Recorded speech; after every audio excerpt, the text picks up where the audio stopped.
All right, big recruiting weekend coming up for the Longhorns. Junior Day approaching on Saturday. And so for that, we've got our Horns 24/7 recruiting analysts, Jordan Scruggs and Hank South, joining me today. Guys, appreciate you all making the time. So over 20 top 24/7 prospects in the 2025 class and plenty more expected to be in Austin on Saturday. If you had to narrow this list down to four or five guys, who would you say are the most important recruits for the Longhorns heading into this weekend coming on campus? Yeah, there's a bunch of them. Like you said, it's a loaded list. You could go in a number of different directions, but for me, I start with Jordan Davison, the four-star running back from California. He's a guy that Texas is not. He's very familiar with Texas. He's been on campus a few times. I think this will be his third or fourth visit to Texas in his recruitment. One of Tashard Choice's top priorities at running back, and oftentimes when we see Choice, hone in on a guy that they end up usually in burnt orange. So, Jordan Davison is a guy I would keep a close eye on in terms of, top guys visiting. He's a national recruit. So, Alabama, USC, I could probably name any school, they're probably talking to Jordan Davison, but he's one of the biggest guys in my opinion. And then on the other one, I'll go defensive side of the ball, Riley Pettijohn, the four-star linebacker from McKinney. We've mentioned him a few times here. He's probably one of the biggest targets on defense for Texas in the 2025 cycle. We saw Xavier Filsaime flip from Florida in the 2024 cycle. So obviously that probably helps in terms of guys coming from McKinney. And then this is an opportunity for him to spend time with a new linebackers coach and Johnny Nansen as well. So I think that's also a big visit. Riley Pettijohn on defense, Jordan Davison on offense. Yeah, I'll start on offense with Ty Haywood, the four-star offensive tackle from Denton Ryan. Same school that's produced Austin Jordan, Anthony Hill, and Jatavion Sanders, so pretty elite company there. But it's the first time Haywood will ever be at Texas, so pretty important visit in that sense. So far, he's only seen TCU, Texas Tech, and Oklahoma.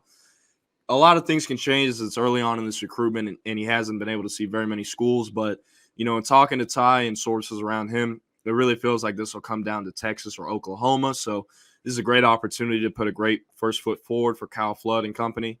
Then on defense, I'll go with Elijah Barnes at linebacker. He's the other top in-state linebacker target behind Riley Pettijohn. It's well documented by now that his position coach at Skyline High School, where he goes, is none other than Peter Jenkins, who also played linebacker at Skyline before going on to play linebacker at the University of Texas. So Jenkins is in his ear pushing Texas. The in-state appeal is very much there, having it right down the road. Florida State is actually the school who I think has done the second best job behind Texas up to this point.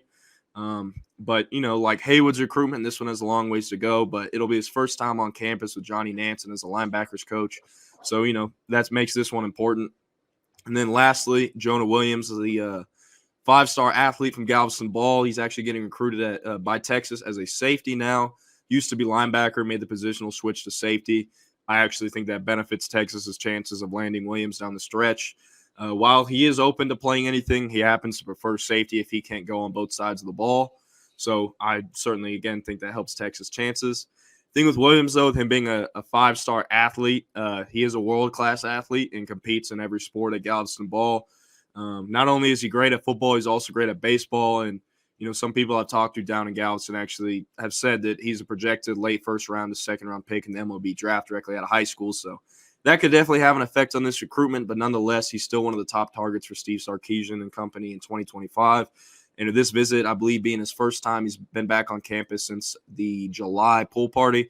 It's pretty important. He's one of the top-rated players in the state. Very important. And you guys discussed the new position coach at linebacker in Nansen. And, staying on the defensive side of the ball, Texas has a little bit of gap right now in their coaching staff, still looking for a defensive line coach after Bo Davis leaves to go back to his alma mater at LSU. Jordan, I'll ask you this specifically. When you look at this weekend for Texas and how they try to pitch defensive linemen who are coming to campus for Junior Day, with no position coach, what is the pitch? How do the Longhorns try and get some ground in some recruitments when they don't have a position coach for these guys yet? Yeah, it's certainly less than ideal that they don't have a defensive line coach in place for this weekend's Junior Day. But, I mean, at the end of the day, the rest of the coaching staff is going to be there no matter who the D-line coach is, going forward when it comes time for these guys to sign. And also, it's time for other guys to step up as well and fill in that hole temporarily. Pete Kwiatkowski, he can get in on the action for D-line recruiting. I know he's edge, but interior D-line.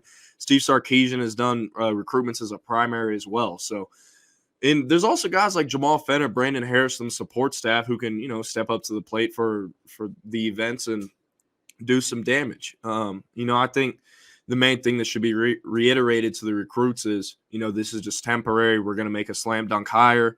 I'm sure they can even hint at who the hire could be and that they have a pretty good idea. But, it is a tricky situation that they're going to have to figure out how to monitor and how to manage. And, it's happened to other schools before, and now it's time for Texas to figure that out. And for the last part here, we're going to bring back Hank. Hank, obviously, when you go into these types of events, you have to wonder who's on commit watch, right? In the 2025 class, maybe even the 2026 class. Texas trying to grow on their four-man class right now in 2025.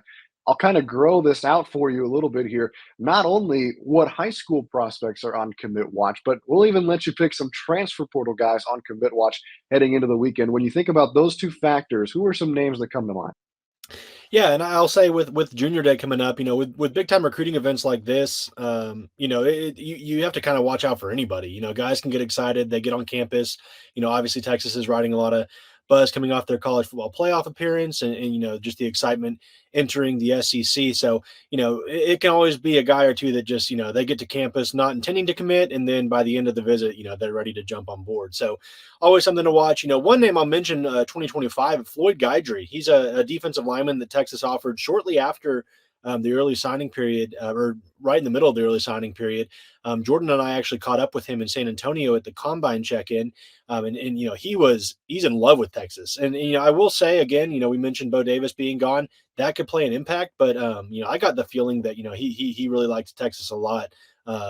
Just as the program. So, he was one that, I would have put on commitment watch probably entering the weekend. The Bo Davis news probably changes that, but still one to watch. And then, the transfer portal has been kind of all the rage for Texas, the last few days or last couple of weeks.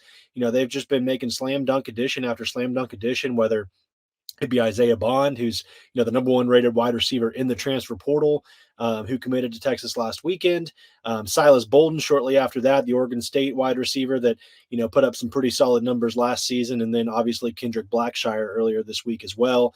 That adds that SEC experience depth to that linebacking core. But two more guys we're watching: Amari Niblack, another Alabama transfer, the number one rated tight end in the country. He's actually on campus for an official visit to wrap up this week. And he entered the portal, I guess it was in the last 48 hours, and Texas has been a school communicating with him, and we've reported he wanted to get that visit on the books, and he did. And so that's one I'm watching closely in terms of a guy that could come in and kind of fit that Jatavian Sanders mold, and be a guy that can plug and play immediately. And then another really interesting one is Jabbar Muhammad, the cousin of Malik Muhammad, Texas's standout freshman cornerback from this past season. He's a guy that's took a visit to Austin as well this week, and he's considering. Obviously, he entered the portal after Kalen DeBoer left Washington, and Texas was on a short list, as is Alabama. He's still expected to visit Alabama. We'll see if those plans change. But a guy that comes in and has a lot of college experience and has showed up in big time moments for the Huskies, and he played for Oklahoma State as well prior to Washington. So those two guys, as Texas keeps making transfer portal splashes, we could see two more with those two.